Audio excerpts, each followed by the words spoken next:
Hello dear students, आज के इस लेक्चर में हम कंटिन्यू करेंगे सीपीयू शेड्यूलिंग का अगला टॉपिक शेड्यूलिंग एल्गोरिदम। आज के इस लेक्चर में हम डिस्कस करेंगे शेड्यूलिंग एल्गोरिदम्स के बारे में और इस लेक्चर में पहला शेड्यूलिंग एल्गोरिदम स्टार्ट करेंगे FCFS, first come first serve scheduling algorithm. और आज के इस लेक्चर में जितना पॉसिबल हो सकेगा उतना न्यूमेरिकल्स हम करेंगे एफसीएफएस के ऊपर, जो कि एग्जाम में 100% चांस है एग्जाम में पूछे जाते हैं। और जितने भी क्वेश्चंस यहाँ पे मैं आपको कराऊंगा वो पूछा गया है, मतलब प्रीवियस ईयर क्वेश्चन पेपर से ही लिया गया है। बहुत ही इंपॉर्टेंट लेक्चर होने वाला है। 7 मार्क्स में ये क्वेश्चन एग्जाम में आता है, न्यूमेरिकल्स आते हैं। तो चलिए स्टार्ट करते हैं, शेड्यूलिंग एल्गोरिदम डिस्कस करते हैं। 4 से 5 हमें शेड्यूलिंग एल्गोरिदम्स पढ़ने हैं, 1 बाय 1 लेक्चर बाय लेक्चर हम कंप्लीट कर रहे होंगे। तो शेड्यूलिंग एल्गोरिदम हमें पढ़ना है, ठीक है, जिसमें कि पहला हमारा टॉपिक है FCFS, first come first serve. देखिए, लेक्चर को स्टार्ट करने से पहले छोटी सी रिक्वेस्ट है, फर्स्ट टाइम चैनल पे विजिट किया हो तो प्लीज़ चैनल को एक सब्सक्राइब कर लेना। बहुत ही ज़्यादा मोटिवेशन मिलता है अगर आप चैनल को सब्सक्राइब करते हैं और अपने फ्रेंड्स के साथ इसे प्लीज़ शेयर कर देना, ठीक है। तो स्टार्ट करने से पहले, शेड्यूलिंग एल्गोरिदम को स्टार्ट करने से पहले, न्यूमेरिकल्स करने से पहले हमें ये बेसिक टर्मिनोलॉजीज़ पता होनी चाहिए, ठीक है। बेसिक टर्मिनोलॉजीज़ हमें पता होनी चाहिए कि अराइवल टाइम क्या होता है, बर्स्ट टाइम क्या होता है, कंप्लीशन टाइम क्या होता है, टर्न अराउंड टाइम क्या होता है, और वेटिंग टाइम और रिस्पॉन्स टाइम ये सब होता क्या है, ठीक है। ये सब पता होना चाहिए। जबकि हम न्यूमेरिकल सॉल्व करेंगे तो अच्छे से जब हमें पता रहेगा तो हम अच्छे से कर पाएंगे, फिर कोई भी वहाँ पे कन्फ्यूज़न क्रिएट नहीं होगा। तो पहली चीज़ तो अराइवल टाइम क्या होता है। देखो, अराइवल टाइम नाम से पता चल रहा है, अराइवल टाइम यानी पहुंचने का समय। अब यहाँ पे देखो, हम क्वेश्चन सॉल्व करेंगे। यहाँ पे हम प्रोसेस के बारे में पढ़ रहे थे, अभी प्रीवियस लेक्चर के अंदर हम प्रोसेस के बारे में पढ़ रहे थे, सारी चीज़ें प्रोसेस स्टेट के बारे में हमने पढ़ा। तो यहाँ पे क्या होता है, जब कोई प्रोसेस रेडी क्यू में आता है। देखो, मैं पहले आपको बता दूं, आप मस्ट रिक्वायर्ड है कि आप प्रीवियस लेक्चर्स को देखे हों, कनेक्टेड हो, देन आपको बेटर तरीके से आप समझ पाओगे, ठीक है। तो आप पहले सारे लेक्चर्स को आप देखे हो तो अच्छे से आप समझ पाओगे, ठीक है। तो यहाँ पे अराइवल टाइम का सिंपल मतलब है, जब कोई प्रोसेस रेडी क्यू में आता है तो जिस टाइम आता है उसे ही अराइवल टाइम कहते हैं। Time eight which process enters a ready state. मान लो कोई प्रोसेस है, वो 0 टाइम पे, 1 टाइम पे। अब यहाँ पे एक्चुअल टाइम मत सोचना कि एक्चुअल टाइम आपको दिया रहेगा, यहाँ पे एज अ डिजिट में दिया रहेगा, 0 1 2 3 4 करके दिया रहेगा, और वही आपका अराइवल टाइम होता है। न्यूमेरिकल में अच्छे से समझ में आएगा, बस इतना याद रखना है, कोई भी प्रोसेस अगर रेडी क्यू में आता है, जिस टाइम आता है उसी को अराइवल टाइम कहते हैं। नाउ सेकंड है टर्मिनोलॉजी, बर्स्ट टाइम क्या होता है। बर्स्ट टाइम, ठीक है, इसे शॉर्ट फॉर्म में बीटी एंड एटी से भी डिनोट करते हैं, याद रखना है। बर्स्ट टाइम क्या होता है, सीपीयू को एग्जीक्यूशन के लिए कितना टाइम चाहिए। मान लो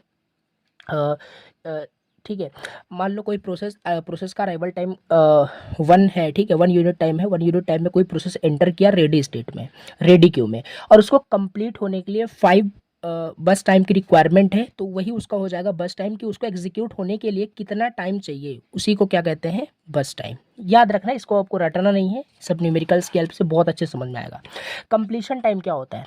कंप्लीशन टाइम मतलब कोई प्रोसेस किस समय सिस्टम से एग्जिट करता है, मतलब अपना काम कंप्लीट करने के बाद कब वो आउट कर रहा है, वही उसका जो जिस टाइम आउट करेगा, जिस टाइम एग्जिट करेगा, उसी टाइम को कंप्लीशन टाइम कहते हैं। शॉर्ट फॉर्म में हम इसे न्यूमेरिकल्स में करेंगे, शॉर्ट फॉर्म को याद रखना है। नाउ नेक्स्ट यहाँ पे है टर्न अराउंड टाइम। देखो, टर्न अराउंड टाइम क्या होता है, और थ्रू आउट द न्यूमेरिकल, जितने भी हम न्यूमेरिकल्स करेंगे किसी भी एल्गोरिदम का हो, हम उसमें कैलकुलेट क्या करेंगे, टर्न अराउंड टाइम कैलकुलेट करेंगे। और टर्न अराउंड टाइम वो भी एवरेज टर्न अराउंड टाइम हम कैलकुलेट करेंगे, एवरेज टीएटी कैलकुलेट करेंगे, और एवरेज डब्ल्यूटी यानी वेटिंग टाइम कैलकुलेट करेंगे। तो इसका फॉर्मूला आपको पता होना चाहिए। टीएटी कैलकुलेट करने के लिए कंप्लीशन टाइम होना चाहिए और अराइवल टाइम आपके पास होना चाहिए। ज़्यादातर क्वेश्चन में अराइवल टाइम दिया रहेगा, नहीं दिया रहेगा तो हम बताएंगे वहाँ पे क्या करना है। कंप्लीशन टाइम कैलकुलेट करना है, कैसे कैलकुलेट करेंगे सब न्यूमेरिकल्स में हम देखेंगे। बाकी फॉर्मूले याद रखना है, TAT is equal to completion time minus arrival time होता है। बाकी टर्न अराउंड टाइम होता क्या है, अगर समझना है, कंसेप्ट समझना है कि टर्न अराउंड टाइम आखिर होता क्या है। देखो, टर्न अराउंड टाइम का सिंपल मतलब होता है, जो प्रोसेस है वो टोटल कितने समय के लिए सिस्टम में है या था, ठीक है। मतलब कोई भी प्रोसेस सिस्टम में कितने समय के लिए है, उसी को टर्न अराउंड टाइम कहते हैं। और वेटिंग टाइम सिंपल है, इसका फॉर्मूला टीएटी माइनस बीटी। पहले टीएटी कैलकुलेट कर लेना है, देन टीएटी की हेल्प से फिर आप वेटिंग टाइम को कैलकुलेट कर सकते हो। और एवरेज कैसे निकालोगे, एवरेज तो निकालना आपको आता ही ऑलरेडी। बाकी इसका न्यूमेरिकल्स हम चलिए अब यहाँ पे देखते हैं। तो ये रहा आपका शेड्यूलिंग एल्गोरिदम का पहला एल्गोरिदम, जो कि है आपका FCFS, first come first serve, ठीक है। अब देखो, इसको थोड़ा सा हम थ्योरी पहले समझ लेते हैं। आई नो आपको ऑलरेडी पता है फर्स्ट कम फर्स्ट सर्व का क्या मतलब है, बाकी यहाँ पे आपको एग्जाम में लिखना है। अगर ऐसे आता है। तो FCFS is the simplest scheduling algorithm as the name suggest, the process that request the CPU first is allocated the CPU first. मतलब कोई प्रोसेस अगर रेडी क्यू में आया तो कौन सा प्रोसेस पहले रेडी क्यू में आया उसी को CPU पहले मिलेगा। जैसे ATM मशीन का एग्जांपल मैं लेता हूँ, ATM मशीन है, ठीक है। ATM मशीन के पास जो पहले जाएगा वही पहले ATM मशीन को यूज़ कर पाएगा, ATM से पैसे विड्रॉ कर पाएगा, जो भी उसका यूजेस है, ठीक है। तो ये है फर्स्ट कम फर्स्ट सर्व का सिंपल मीनिंग। जो पहले CPU को रिक्वेस्ट करता है यूज़ करने के लिए वही CPU को एलोकेट, मतलब उसी को CPU एलोकेट होता है, वही CPU को यूज़ कर पाता है। इसमें याद करने वाली बात यह है कि आपको याद रखना है कि जो FCFS होता है, फर्स्ट कम फर्स्ट सर्व जो एल्गोरिदम होता है, ये आपका नॉन प्रीम्पटिव होता है। नॉन प्रीम्पटिव इन द नेचर होता है। नॉन प्रीम्पटिव का क्या मतलब होता है? प्रीवियस लेक्चर को आपने देखा है, ऑलरेडी पता है। नॉन प्रीम्पटिव का मतलब है अगर एक बार कोई भी प्रोसेस CPU को यूज़ कर रहा है तो कोई अदर प्रोसेस आकर के उससे CPU को नहीं ले सकता, क्योंकि ये नॉन प्रीम्पटिव है, यानी वो प्रिम्प्ट नहीं कर सकता, ठीक है। फोर्सफुली वो CPU नहीं ले सकता जब तक वो प्रोसेस अपना काम पूरा कर नहीं लेगा। करने के बाद खुद अगर एग्जिट करता है, विलिंगली एग्जिट करता है, ठीक है, तो वो आपका क्या होगा, तब वो नॉन प्रीम्पटिव होता है, यानी कि फोर्सफुली कोई CPU उससे नहीं ले सकता, ठीक है। तो FCFS का यही मतलब होता है, आपको याद रखना है, याद करने वाली पॉइंट यही है।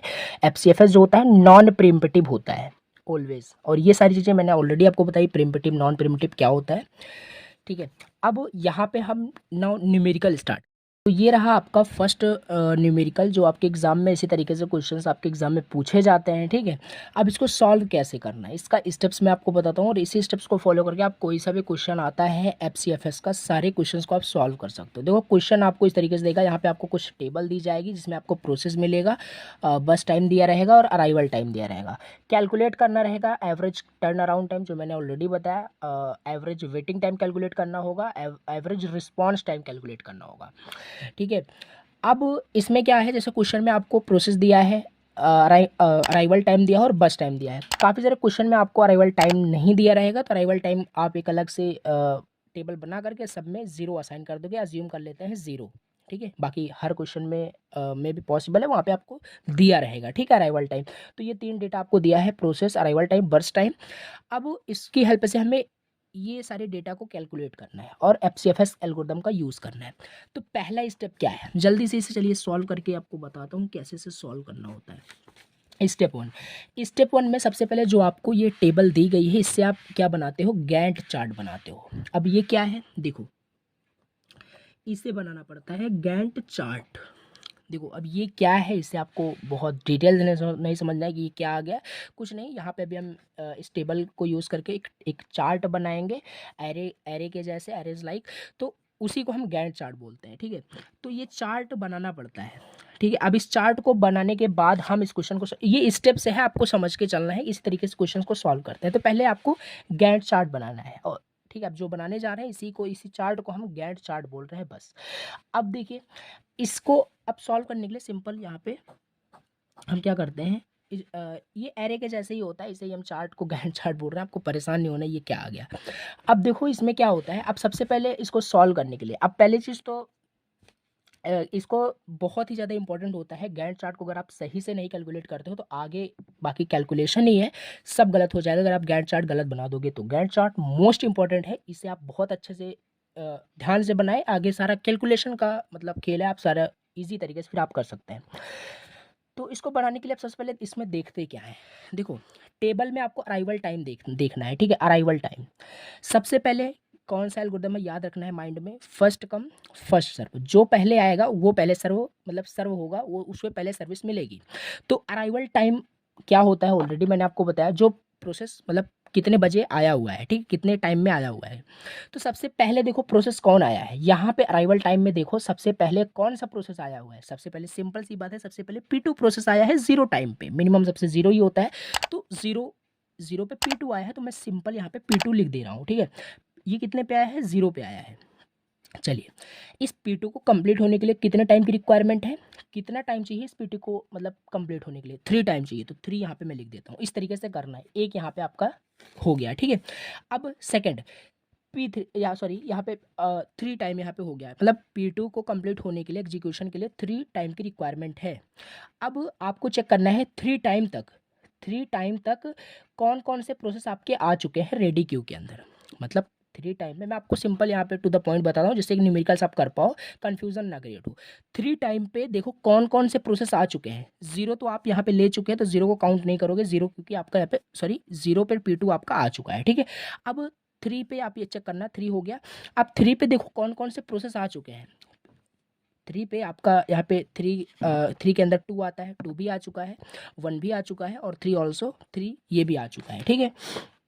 अब इन सब में देखो सबसे पहले 2 1 3 में सबसे पहले कौन आया, सबसे पहले 1 यानी P1 आया, ठीक है। तो यहाँ पे मैं P1 लिख दूंगा। और P1 को कंप्लीट होने के लिए कितना रिक्वायरमेंट है, P1 को कंप्लीट होने के लिए 2 टाइम चाहिए।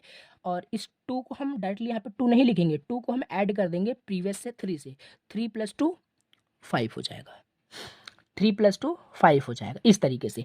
अब चेक करो 5 टाइम पे देखो कितने सारे कौन कौन से प्रोसेस आ चुके हैं। सिंपल सी बात है, 5 टाइम में सारे प्रोसेस यहाँ पे आ चुके हैं। यहाँ पे 1 को तो हम ले ही चुके हैं, 2 भी आ चुका है, और 4 भी आ चुका है, और 3 भी आ चुका है, क्योंकि 5 टाइम पे सभी आ चुके हैं। बट इसमें हम सबसे पहले किसको सर्विस देंगे, किसे सर्व करेंगे, जो पहले आया होगा। तो ये तो हो ही चुका है, ये भी हो चुका है। तो सिंपल सी बात है, P0 आपका बचा हुआ है, P0 यहाँ पे हो जाएगा। और P0 को कंप्लीट होने के लिए कितना टाइम चाहिए, 4 टाइम चाहिए। 5 यहाँ पे आपका 5 + 4 कितना हो जाएगा, 9 हो जाएगा। 9 को हम यहाँ पे लिख देंगे।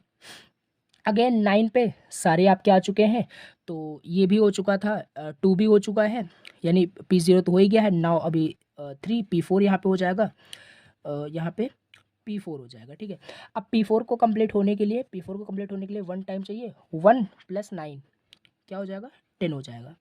अब 10 हो गया, 10 पे अगेन सब रेडी क्यू में ऑलरेडी आ चुके हैं, एंड सारा हो ही गया है, ये भी हो गया है, ये भी हो गया है। लास्ट P3 बचा हुआ है, जो कि 4 टाइम पे आया है, तो यहाँ पे P3 हो जाएगा। और कंप्लीट होने के लिए 2 टाइम चाहिए, 2 + 10 कितना हो जाएगा, 12 हो जाएगा। अब देखो एक ट्रिक मैं आपको बताता हूँ, आपको वेरीफाई कैसे करना होता है कि ये जो चार्ट आप बनाए हो ये सही है कि गलत है, ठीक है। देखो यहाँ पे जो बस टाइम दिया गया है, इस बस टाइम को सारे को कैलकुलेट कर लो, इसको ऐड कर दो। 4 + 2 6, 6 + 3 9, 9 + 2 11 + 1 12, 12 आ गया, ठीक है। इसका क्या ऐड किया तो 12 है। एंड यहाँ पे चेक करना लास्ट में अगर 12 आ रहा है, यानी आपका ये गैंट चार्ट बिल्कुल सही बना हुआ है, गैंट चार्ट आपका बिल्कुल सही बना हुआ है, ठीक है। आपका गैंट चार्ट गलत नहीं है। अब इसके बाद अगर आपका वेरीफाई हो कि गैंट चार्ट सही बना है, तो आगे क्या करना है, आपको स्टेप 2 पे आ जाना है।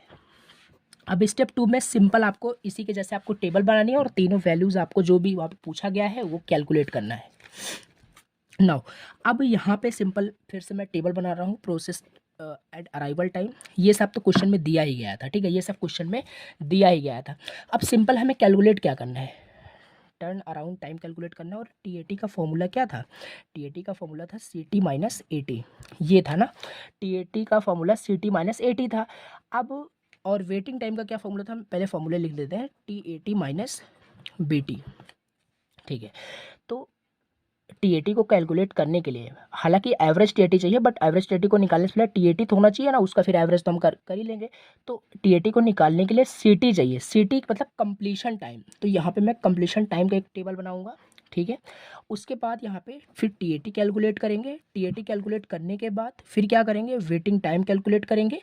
एंड वेटिंग टाइम के बाद यहाँ पे आपका रिस्पॉन्स टाइम भी कैलकुलेट करना है। क्या कैलकुलेट करना है, रिस्पॉन्स टाइम। तो इसे हम RT से डिनोट करते हैं। तो ये हो गया, ये 3 तो आपके क्वेश्चन में दिया गया था, 3 ये आपका डेटा क्वेश्चन में दिया गया था। ये सब डेटा हम कैलकुलेट करने वाले हैं with the help of formula, ठीक है।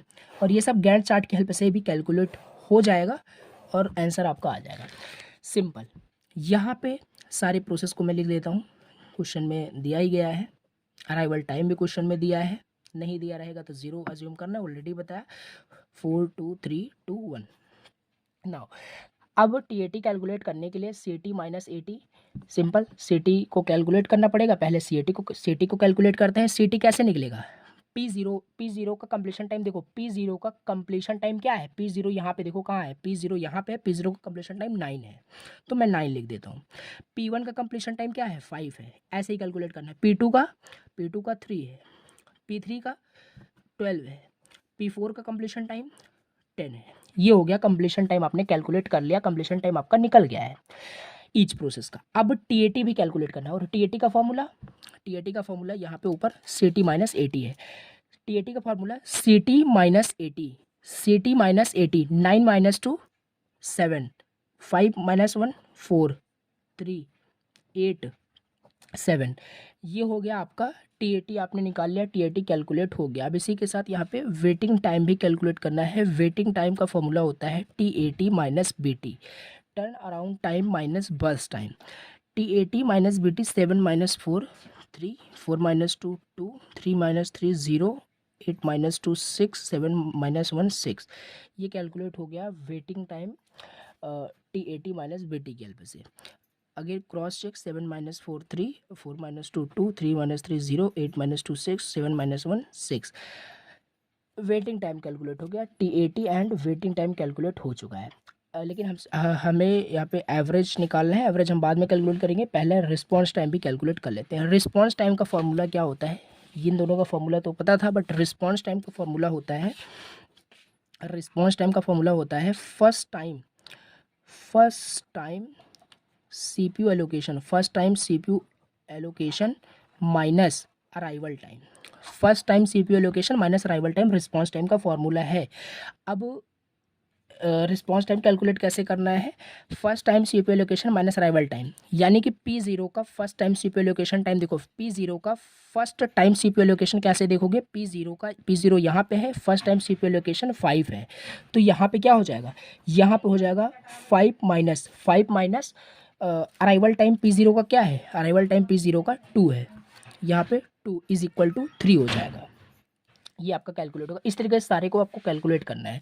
P1 का फर्स्ट टाइम CPU एलोकेशन 3 है, तो 3 माइनस P1 का यहाँ पे अराइवल टाइम 1 है, 2 हो जाएगा। नाउ इसी तरीके से P2 का चेक कर लीजिए, P2 का 0 है, 0 minus 0 is equal to 0। Now P3 का फर्स्ट टाइम CPU एलोकेशन 10 है, 10 माइनस P3 का 4 इज इक्वल टू 6 हो जाएगा। ठीक है, टेबल को आपको बड़ा बनाना है जिससे कि आप अच्छे से यहाँ पे लिख पाएँ। अब P4 का यहाँ पे first time CPU allocation time 9 है, माइनस यहाँ पे अराइवल टाइम 3 6 हो जाएगा। ये आपने कैलकुलेट कर लिया, रिस्पॉन्स टाइम कैलकुलेट कर लिया, 3 2 0 6 एंड 6। आपसे क्या पूछा था, एवरेज पूछा था, सारा एवरेज पूछा था डेटा। ठीक है, तो यहाँ पे मैं लिखता हूँ average turn around time. Average कैसे निकालते हैं, ऑलरेडी आपको ये सारी चीज़ें पता ही है। एवरेज TAT कैलकुलेट कैसे करते हैं, TAT ये है 7 + 4 + 3 + 8 + 7, डिवाइड में 3 + 2 5 डेटा है, इसे डिवाइड कर देंगे। अब यहाँ पे इसको डिवाइड करने के बाद जो भी आपका यहाँ पे आंसर आएगा वो आपका एवरेज TAT हो जाएगा।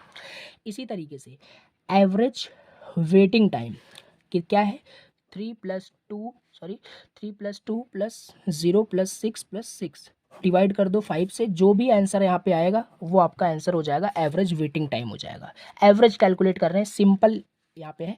नाउ एवरेज रिस्पॉन्स टाइम क्या क्या है, 32066, 3206 + 6, इसे डिवाइड कर दो 5 से, जो भी आंसर आएगा वो आपका आंसर यहाँ पे एवरेज रिस्पॉन्स टाइम का आ जाएगा। तो इस मेथड को सॉल्व करके, इस स्टेप्स को सॉल्व करके आप तीनों डेटा को फाइंड कर सकते हो, और इस तरीके से आपका ये पहला क्वेश्चन कंप्लीट हो चुका है।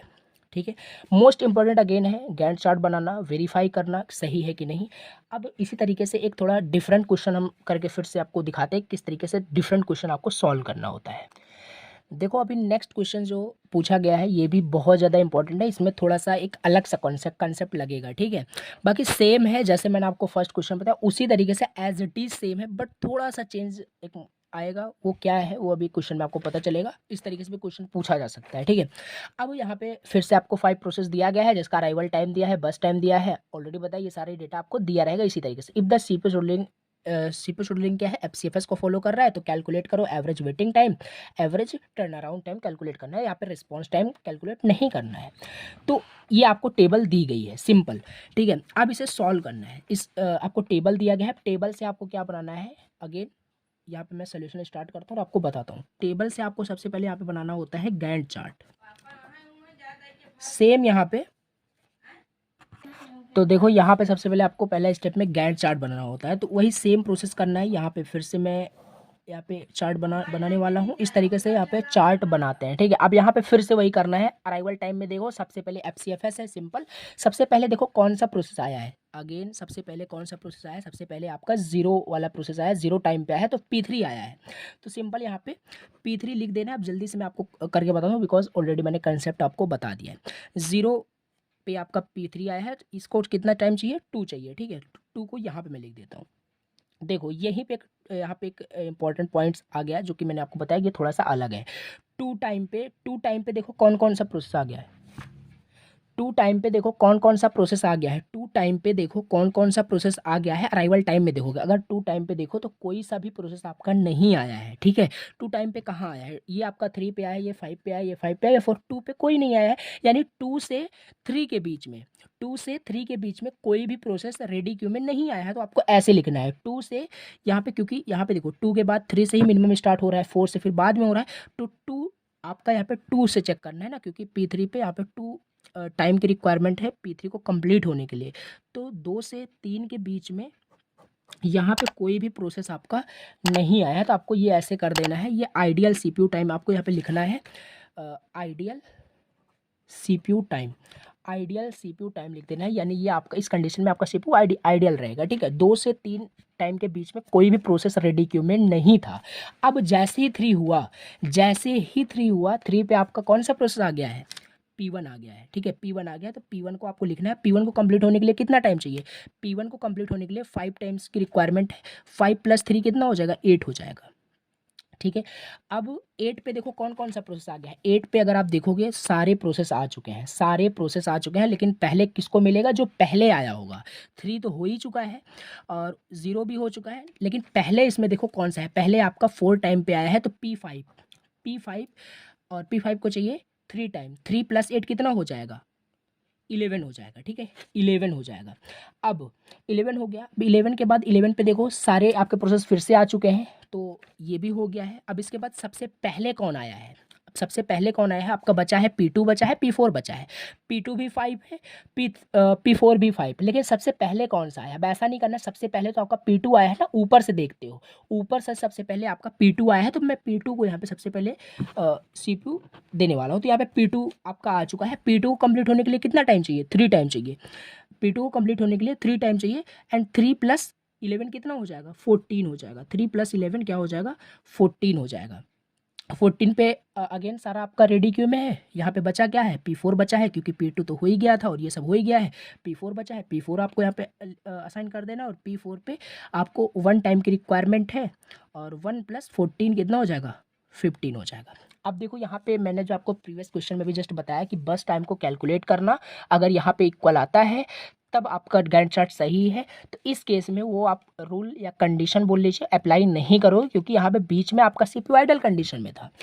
अब यहाँ पे अगर आप ऐड करते हो 5 + 3 8 + 2 आपका 10 हो जाएगा, 10 + 1 11 एंड 14, जबकि यहाँ पे 15 आ रहा है, बिकॉज 1 आपका यूनिट टाइम यहाँ से इंक्रीज हुआ है। तो ये करेक्ट है, ठीक है। ऐसा नहीं हर बार आप क्वेश्चन में वही वाला ट्रिक बोल लीजिए, कंडीशन बोल लीजिए अप्लाई कर रहे हो, बट अगर इस तरीके से क्वेश्चन आता है तो वो आपको इसमें अप्लाई नहीं करना है। बाकी इस तरीके से भी आपका सही है, क्योंकि यहाँ से देखिए 2 से 3 के बीच में कोई प्रोसेस ही नहीं था, कोई प्रोसेस आया ही नहीं था, इसलिए यहाँ पे हमने इस तरीके से क्वेश्चन सॉल्व किया। बाकी इसे रिवर्स करके आप जाके फिर से देख सकते हैं किस तरीके से मैंने आपको बताया। अब अगेन यहाँ पे आपका सारा कुछ हो ही गया है। सेम आपको क्या करना है, स्टेप 2 के अंदर क्या करना है, यहाँ पे प्रोसेस, अराइवल टाइम, बस टाइम, ये सब आपको क्वेश्चन में दिया ही गया है। और TAT कैलकुलेट करने के लिए ऑलरेडी फॉर्मूला क्या बताया था, CT - AT, तो CT निकालना पड़ेगा पहले आपको, फिर TAT कैलकुलेट करना पड़ेगा, फिर वेटिंग टाइम कैलकुलेट करना पड़ेगा। टेबल आपको उसी तरीके से बनाना है, और ये सब कैलकुलेशन फिर आप कर ही लोगे, क्योंकि गैंट चार्ट आप बना लिए हो। ये हो गया। यहाँ पे P1 to P5 प्रोसेस है, ठीक है। अराइवल टाइम यहाँ पे देख लेते हैं, 35054 35054, एंड बस टाइम है 53213 52313 532 होगा, 53213 नाउ। अब ये तो डेटा आपको दिया गया था, बाकी TAT कैलकुलेट करना है, average TAT, average WT, average waiting time. तो CT कैसे निकलेगा, CT सिंपल प्रीवियस के जैसे ही निकलेगा। P1 का देख लीजिए, P1 का कंप्लीशन टाइम क्या है, P1 का कंप्लीशन टाइम 8 है तो 8 लिख दीजिए। P2 का कंप्लीशन टाइम क्या है, P2 कंप्लीशन टाइम 14 है, 14 लिख दीजिए। P3 का कंप्लीशन टाइम क्या है, P3 का कंप्लीशन टाइम यहाँ पे 2 देख लीजिए, 2 है तो यहाँ पे 2 लिख दीजिए।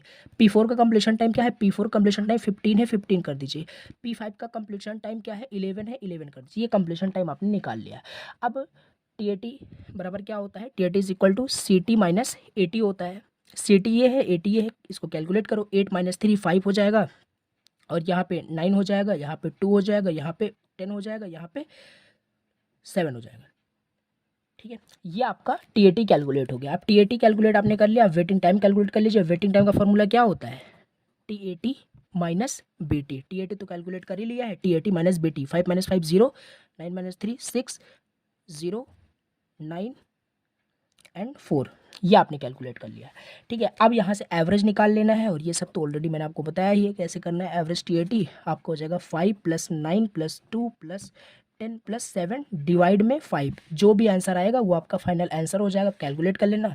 और एवरेज वेटिंग टाइम कैसे कैलकुलेट करना है, 0 प्लस 6 प्लस 0 प्लस 9 प्लस 4, आपको 5 से डिवाइड करना है। अब ऐसा नहीं करना है, काफ़ी सारे जल्दबाजी में आप ऐसे कर देते हैं, 6 प्लस 9 प्लस 4 करते हैं, क्योंकि ये 0 0 है, तो फिर आप डिवाइड भी 3 से करोगे तो गलत हो जाएगा आंसर, क्योंकि 5 नंबर्स आपके यहाँ पे हैं, तो 5 आपको लिखना है, सबको ऐड करना है, डिवाइड करना है 5 से। जो भी आंसर आएगा वो आपका एवरेज TAT निकल गया, एवरेज वेटिंग टाइम निकल गया। इस तरीके से ये क्वेश्चन भी आपका कंप्लीट होगा। इसमें स्पेशल केस ये था कि इस टाइप के कंडीशंस भी आपको बीच में मिल सकते हैं। तो ये दूसरा टाइप का क्वेश्चन हो गया। एक फाइनली एंड लास्ट क्वेश्चन हम डिस्कस करते हैं FCFS का, जो कि एक स्पेशल केस है, जो कि है कॉन्वे इफेक्ट करके क्वेश्चन है। देखो, इसके बाद जो हम क्वेश्चन डिस्कस करने जा रहे हैं, न्यूमेरिकल डिस्कस करने जा रहे हैं, सबसे पहले आपको ये पता होना चाहिए कॉन्वे इफेक्ट होता क्या है। ये 2 मार्क्स में क्वेश्चन डायरेक्टली पूछा जाता है कि कॉन्वे इफेक्ट होता क्या है, डिफाइन करने के लिए।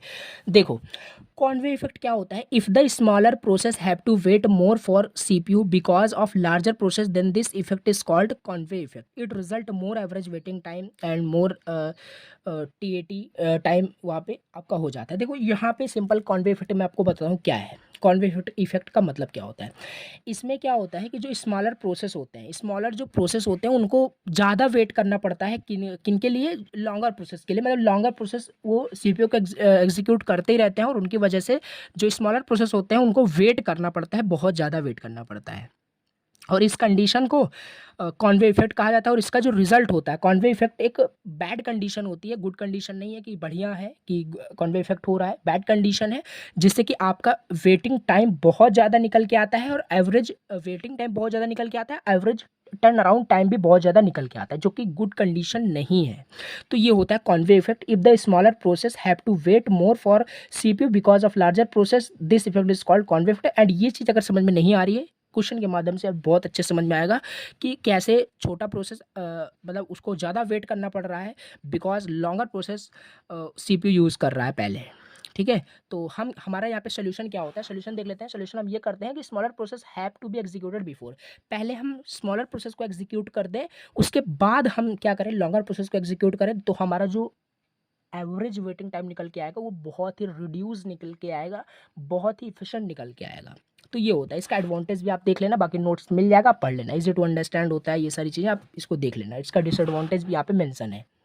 बाकी इसका न्यूमेरिकल करता है, जो कि मोस्ट इंपॉर्टेंट आपका न्यूमेरिकल कैलकुलेट करना है। ठीक है, तो ये हम क्वेश्चन सॉल्व करते हैं। ठीक है, तो ये क्वेश्चन हमें दिया गया है। इस क्वेश्चन में देखिए आपसे क्या बोल रहा है, इसमें बोल रहा है कंसिडर द फॉलोइंग 3 प्रोसेस। आपको 3 प्रोसेस यहाँ पे दिया है with their arrival time and CPU बस टाइम। फिर से यहाँ पे आपको प्रोसेस दिया है, अराइवल टाइम दिया है और बस टाइम दिया है। सिंपल, थोड़ा सा छोटा न्यूमेरिकल है, तो जल्दी से इसे हम सॉल्व करते हैं। Step first, again step first में क्या करोगे, गैंट चार्ट बनाओगे। जल्दी से आपको तुरंत ही यही बनाना है, क्योंकि पहला स्टेप यही होता है, और इसे जल्दबाजी के चक्कर में इसे गलत नहीं बनाना है, because this is very important. Gantt chart बहुत ज़्यादा इंपॉर्टेंट होता है। अगर आप सही बनाओगे तो आंसर आपका सही आएगा, अदरवाइज आंसर गलत आएगा। चलिए, तो आपका 3 प्रोसेस है, P1 P2 P3, और यहाँ पे सिंपल वही कैलकुलेट करना है, average waiting time, average TAT calculate करना। और दोनों में भी देखिए हम ऑब्जर्व करके आपको दिखाएंगे कि कैसे केस फर्स्ट में अगर CPU पहले लॉन्गर प्रोसेस को दिया जाता है तो कैसे एवरेज वेटिंग टाइम बहुत ज़्यादा निकल के आएगा, लेकिन अगर पहले मतलब छोटे प्रोसेस को पहले CPU दे दिया जाए तो बहुत ही रिड्यूसर निकल के आपका टाइम आता है। तो गैंट चार्ट पहले बनाते हैं। तो सबसे पहले देखो यहाँ पे अराइवल टाइम में देखो सबसे पहले कौन सा प्रोसेस आया है, सबसे पहले आपका प्रोसेस P1 आ गया है। तो P1 0 पे आ गया है और 0 पे कंप्लीट होने के लिए कितना टाइम चाहिए, 50 टाइम चाहिए। तो 50 को यहाँ पे मैं लिख देता हूँ। अब 50 टाइम में देखो सारे प्रोसेस आपके आ चुके हैं, क्योंकि यहाँ पे सारे आ चुके हैं। तो पहले कौन आया है, पहले आपका P2 आया है, तो यहाँ पे P2 लिख देते हैं। P2 को कंप्लीट होने के लिए कितना चाहिए, 1 चाहिए, 50 + 1 51 हो जाएगा। 51 पे अगेन सारे रेडी क्यू में है तो P3 हो जाएगा। तो यहाँ पे P3 कर देते हैं और P3 को कंप्लीट होने के लिए 2 टाइम की रिक्वायरमेंट, 2 + 51 53 हो जाएगा। ये गैंट चार्ट सिंपल था, इजी है, बन गया। इसको वेरीफाई भी कर सकते हैं। वहाँ पे देखिए, यहाँ पे स्पेशल केस जो भी प्रीवियस मतलब अभी जस्ट हमने देखा कि यहाँ पे जो स्पेशल केस बनता था यहाँ पे CPU आइडल टाइम में, यहाँ पे नहीं है। तो इसको आप वेरीफाई कर सकते हैं। 50 + 1 51 एंड 53 एंड 53 यहाँ पे आ रहा है, यानी गैंट चार्ट हमारा सही है। ठीक है, अब स्टेप टू में अगेन वही आपको फिर से बनाना है, क्या बनाना है, टेबल बनाना है। ठीक है, बस टाइम, और हमें यहाँ पे कैलकुलेट करना है TAT, कैलकुलेट करना है वेटिंग टाइम कैलकुलेट करना है। और TAT का फार्मूला CT - AT होता है और इसका वेटिंग टाइम का TAT - BT होता है। तो ये सारे तो आपको डेटा दिए ही गए हैं, क्वेश्चन में दिया ही गया है। बाकी CT कैलकुलेट करेंगे और TAT कैलकुलेट करेंगे और वेटिंग टाइम कैलकुलेट करेंगे और ऑब्जर्व करेंगे कॉन्वे इफेक्ट क्या होता है। कॉन्वे इफेक्ट को हम ऑब्जर्व करने वाले हैं। ठीक है, और इस टाइप से भी क्वेश्चन एग्जाम में पूछा जाता है। अब यहाँ पे सिंपल प्रोसेस आपको दिया है P1 P2 P3 और इसका 0 1 1 एंड 50 1 2 ये हमें दिया गया था क्वेश्चन में। ठीक है, अब कंप्लीशन टाइम कैसे निकालेंगे, प्रीवियस के जैसे ही निकालना है। P1 का कंप्लीशन टाइम क्या है, 50 है, 50 लिख देना है। P2 का कंप्लीशन टाइम 51 है, 51 लिख देना है। P3 का कंप्लीशन टाइम 53 है, 53 लिख देना है। नाउ TAT कैलकुलेट करना है। TAT का formula CT - AT, CT - AT, यानी कि 50 - 0 50 हो जाएगा, 51 - 1 50 हो जाएगा एंड 52 हो जाएगा। ये आपका TAT निकल के आ गया। अब वेटिंग टाइम भी कैलकुलेट करना है। वेटिंग टाइम का फॉर्मूला ये होता है TAT - BT, TAT - BT यानी 0 हो जाएगा, यानी 49 हो जाएगा और यहाँ पे 50 हो जाएगा। ठीक है, ये आपका निकल गया। अब यहाँ पे आप क्या करोगे, एवरेज TAT कैलकुलेट करोगे। एवरेज TAT क्या होता है, 50 + 50 + 52। यहाँ पे 5 नहीं कर देना है, यहाँ पे 3 होगा। ठीक है, अब इसे कैलकुलेट करना है। इसे कैलकुलेट करोगे तो यहाँ पे क्या वैल्यू आएगी आप देख लीजिए। यहाँ पे कैलकुलेट जब आप इसे करेंगे तो यहाँ से आपका 50.6 निकल के आएगा। 50.6 निकल के आ गया, यहाँ पे 50.6 यहाँ पे निकल के आपका आ गया है। अब इसी तरीके से एवरेज वेटिंग टाइम कैलकुलेट करना है, और ये बहुत कम नहीं है, 50.6 बहुत ज़्यादा टर्न अराउंड टाइम है।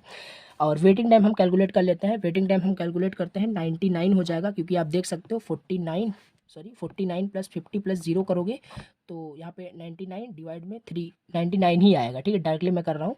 तो इसे जब डिवाइड करोगे तो 33 आपका आएगा। 33 आपका एवरेज वेटिंग टाइम लग रहा है। यहाँ पे आप देख सकते हो 33 एंड 50.6।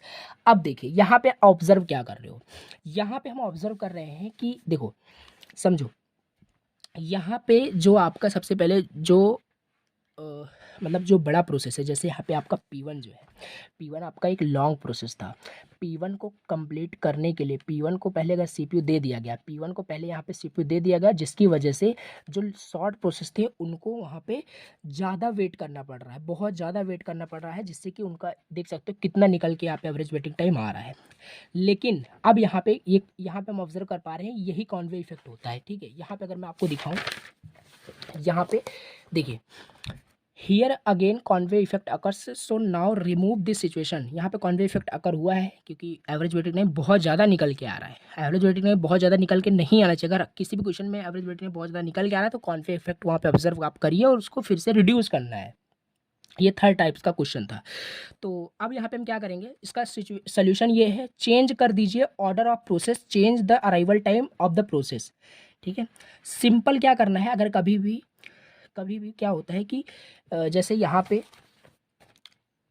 क्या है, कॉन्वे इफेक्ट ऑब्जर्व हुआ, अब इसका अराइवल टाइम चेंज कर देना है, यानी छोटे प्रोसेस को बड़ा बना देना है, बड़े प्रोसेस को छोटा बना देना है, ऐसे करना है। अब यहाँ पे P1 0 था, इसका अपोजिट कर देना है, यहाँ 1 कर देना है, यहाँ पे 0 0, इसी तरीके से सॉल्व करना है। यहाँ पे देखिए जैसे ये लिखा नहीं है, changing the order of the process change the arrival time. Arrival time के ऑर्डर को जस्ट आपको चेंज कर देना है, अराइवल टाइम के ऑर्डर को जस्ट आपको क्या कर देना है, चेंज कर देना है। जैसे P1 का यहाँ पे 0 था, फिर 1 था, 1 था, तो यहाँ पे 1 कर दिया गया, 0 कर दिया गया, 0 कर दिया गया। अब इसका चलिए यहाँ पे हम गैंट चार्ट बनाते हैं, इसका गैंट चार्ट बनाते हैं। ठीक है, चलिए, ये हमने यहाँ पे फिर से आप अलग से आपको फिर से टेबल क्रिएट करनी है, ठीक है। नया वाला टेबल आपका हो गया। इससे फिर से आप स्टेप वन में गैंट चार्ट फिर से बनाओगे। स्टेप वन में गैंट चार्ट आपको फिर से बनाना है। गैंट चार्ट यहाँ पे जल्दी से फिर से बना लेते हैं। देखिए, सबसे पहला प्रोसेस कौन सा आया है? सबसे पहले देखो प्रोसेस कौन सा आया है। सबसे पहले प्रोसेस आपका P2 आया है। यहाँ पे आप देख सकते हो पहले P2 आया है। तो सबसे पहले आपको P2 करना है। P2 0 पे आ गया है और 0 पे 1 हो गया, ठीक है। 1 टाइम से कंप्लीट मतलब चाहिए कंप्लीट होने के लिए। इसके बाद 1 पे कौन कौन सा आ गया है? 1 पे आपका सब प्रोसेस आ गया है। इसके बाद आपका P3 हो जाएगा। P3 को चाहिए 2, 3 हो जाएगा एंड लास्ट में P1 हो जाएगा। डायरेक्टली मैं करके बता दूँ बिकॉज समझ चुके हो आप, ठीक है। P यहाँ पे 53 हो गया। तो ये हो गया गैंट चार्ट, देख सकते हो इसी तरीके से बना हुआ है। अब इसमें सिंपल क्या करना है, अगेन वही टेबल बनाना है। और इस बार मैं आपको पहले डायरेक्टली करके दिखा देता हूँ बिकॉज वीडियोस काफ़ी मतलब लॉन्ग हो जा रही है, जिससे कि मतलब कोई इशू ना हो। बाकी सिमिलर है, उसी तरीके से सॉल्व करना है। अब यहाँ पे चार्ट बनाओगे, प्रोसेस लिखोगे और अराइवल टाइम लिखोगे, बस टाइम लिखोगे, कंप्लीशन टाइम लिखोगे, टीएटी कैलकुलेट करोगे, वेटिंग टाइम कैलकुलेट करोगे। फिर उसका सारा डेटा आपको यहाँ पे दिया ही गया है, उसे निकालोगे। तो आप ऑब्जर्व करोगे प्रीवियस में क्या आ रहा था।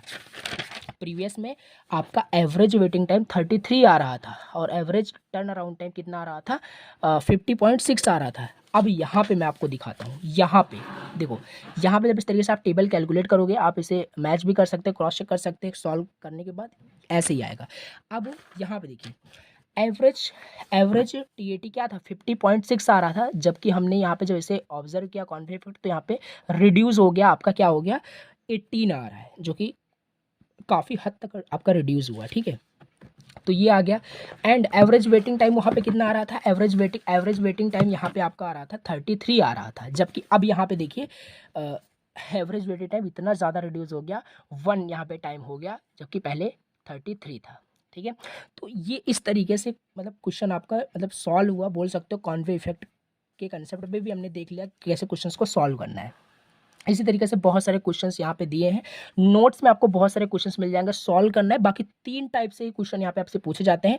नॉन प्रिम्पटिव का ही केस आपसे इस मतलब एल्गोरिदम में एप्सिफस का एल्गोरिदम में पूछा जाता है, जो कि हर टाइप का क्वेश्चन मैंने आपको बता दिया। बाकी इसमें नोट्स में बहुत सारे क्वेश्चंस यहाँ पे किए हुए हैं और सारे क्वेश्चंस अप्रॉक्सीमेट सारे सेम ही है। एज अ प्रैक्टिस के लिए बहुत सारे क्वेश्चंस यहाँ पे नोट्स में है, आप इसे नोट से खुद प्रैक्टिस के लिए कर सकते हैं। बाकी आज के इस लेक्चर को यहीं पे एंड करते हैं। आई होप आपको लेक्चर पसंद आया होगा। अगर लेक्चर पसंद आया हो तो प्लीज़ लेक्चर को एक लाइक करना और चैनल पे अगर फर्स्ट टाइम विजिट किया तो प्लीज़ चैनल को सब्सक्राइब करना। चलिए मिलते हैं नेक्स्ट लेक्चर के अंदर। नेक्स्ट लेक्चर के अंदर हम डिस्कस करेंगे नेक्स्ट शेड्यूलिंग एल्गोरिथम, जो कि है शॉर्टेस्ट जॉब नेक्स्ट एल्गोरिथम। वो भी बहुत ही ज़्यादा इंपॉर्टेंट है। तो चलिए, thank you so much for watching the lecture. मिलते हैं नेक्स्ट लेक्चर के अंदर।